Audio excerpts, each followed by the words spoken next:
സുരേഷ് എന്നെ വിളിച്ചു. ഇങ്ങനൊരു സംഭവം നടന്നത് ഞാൻ അപ്പോഴാണ് അറിയുന്നത്.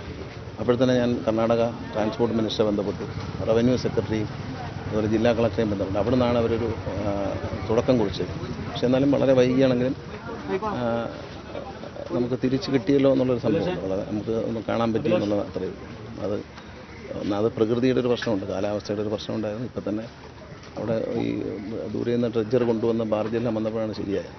സാധാരണ അന്നന്ന് ഇതൊരു കണ്ടീഷനിൽ ആർക്കും മുങ്ങിയെടുക്കാനൊന്നും കഴിയില്ല. കാരണം നമ്മളിപ്പോൾ എടുത്തപ്പോൾ അറിയാമല്ലോ എന്താണ് കോംപ്ലിക്കേഷൻ. ലോറിയുടെ ഷേപ്പ് തന്നെ മാറിപ്പോയി. വളരെ ബുദ്ധിമുട്ടിനാണുള്ളത് കിട്ടിയത്. എന്നാൽ അത്രയും കർണാടക സർക്കാർ ചെയ്തതിൽ സന്തോഷമുണ്ട്. കാരണം നമ്മുടെ എം പിമാരും MLA മാരും മന്ത്രിമാരും എല്ലാവരും വലിയ സമ്മർദ്ദം ചെലുത്തി അത് കണ്ടെത്താൻ നമുക്കൊരു മാനസികമായൊരു ആശ്വാസം. മരിച്ചുപോയെങ്കിലും നമുക്ക് വീട്ടിൽ നിന്ന് വരാൻ പറ്റില്ല, എന്താണ് സംഭവിച്ചതെന്ന് അറിയാതിരിക്കുന്നൊരവസ്ഥ വളരെ അപകടമാണ്. ആ ഒരു സാഹചര്യത്തിന് ഒരു കുതിരച്ചിൽ വൈകിയാണെങ്കിലും തുടങ്ങി വീണ്ടും അത് കണ്ടെത്തി എന്നുള്ളതിൽ നമ്മൾ കർണാടക സർക്കാരിനോട് നന്ദി പറയും. സമാനതകളില്ലാത്തൊരു കാത്തിരിപ്പ്, അതിനൊരു തിരിച്ചു കൊണ്ടുവരലൊക്കെ അല്ലേ? അതെ, കേരളത്തിലെ ജനങ്ങൾ മുഴുവൻ അർജുൻ്റെ വരവിന് വേണ്ടി കാത്തിരിക്കുകയായിരുന്നു. തിരിച്ചു വരണം, ജീവനോടെ തിരിച്ചു വരണം എന്നായിരുന്നു എല്ലാവരും ആഗ്രഹിച്ചത്.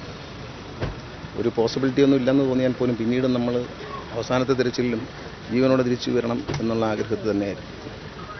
GPS പുറത്തുവിടുന്ന ആദ്യം ഇടപെടൽ GPS അവസാനം നിന്ന സ്ഥലത്താണ് GPS ആണ്. വണ്ടി കിടക്കുന്നിടന്നല്ല. ആ സിഗ്നൽ കിട്ടിയെന്ന് പറയുന്നത് വണ്ടി പാർക്ക് ചെയ്തിരുന്ന സ്ഥലമാണ്. അവിടെ നിന്നാണ് ഒഴുകി പോയത്. അവിടെയാണ് നിർത്തി ഉറങ്ങിയിരുന്നത്. അതുകൊണ്ടാണ് ആ GPS മാർക്ക് കിട്ടിയത്. ഞാനത് കഴിഞ്ഞിട്ട് കമ്പനിക്കാരോട് സംസാരിക്കുന്നത്. അപ്പോൾ അവരും പറഞ്ഞ് ലാസ്റ്റ് കിടന്ന പൊസിഷനാണ്, വെള്ളത്തിനടി പോയ പിന്നെ വർക്ക് ചെയ്യില്ല.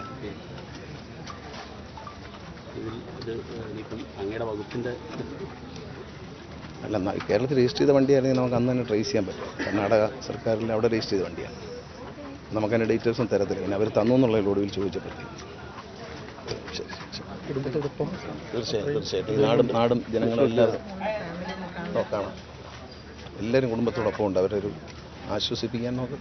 പക്ഷെ അവരെ ഞാൻ കാണുന്നത് വെച്ചാൽ അവരൊരു ധീരതയുടെ 74 ദിവസവും നേരിട്ടു എന്നുള്ളതാണ്. ധീരതയുടെ ഈ 74 ദിവസം അവർ പിടിച്ചു നിന്നു.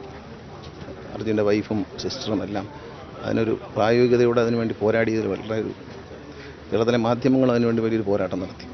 ഒരു സാധാരണ പാവപ്പെട്ട ഒരു വ്യക്തിക്ക് വേണ്ടിയിട്ട് ഇത്ര വലിയൊരു പോരാട്ടം ഒരു പക്ഷേ ഇന്ത്യയിൽ തന്നെ മാധ്യമരംഗത്തും ജനങ്ങളുടെ ഭാഗത്തും ഇത്രയും വലിയൊരു പ്രാർത്ഥനയും ഒരു മുൻകൈയും ഉണ്ടായത് ആദ്യമായിട്ടായിരുന്നു.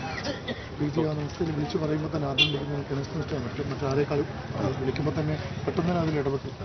അല്ല, PG രാവിലെ എന്നെ വിളിച്ച ഉടൻ തന്നെ ഞാൻ ഒരു 15 മിനിറ്റിനുള്ളിൽ ഞാൻ ബന്ധപ്പെടുകയും എല്ലാവരുമായിട്ടും മിനിസ്റ്ററുമായിട്ടൊക്കെ ബന്ധപ്പെടാൻ പറ്റി.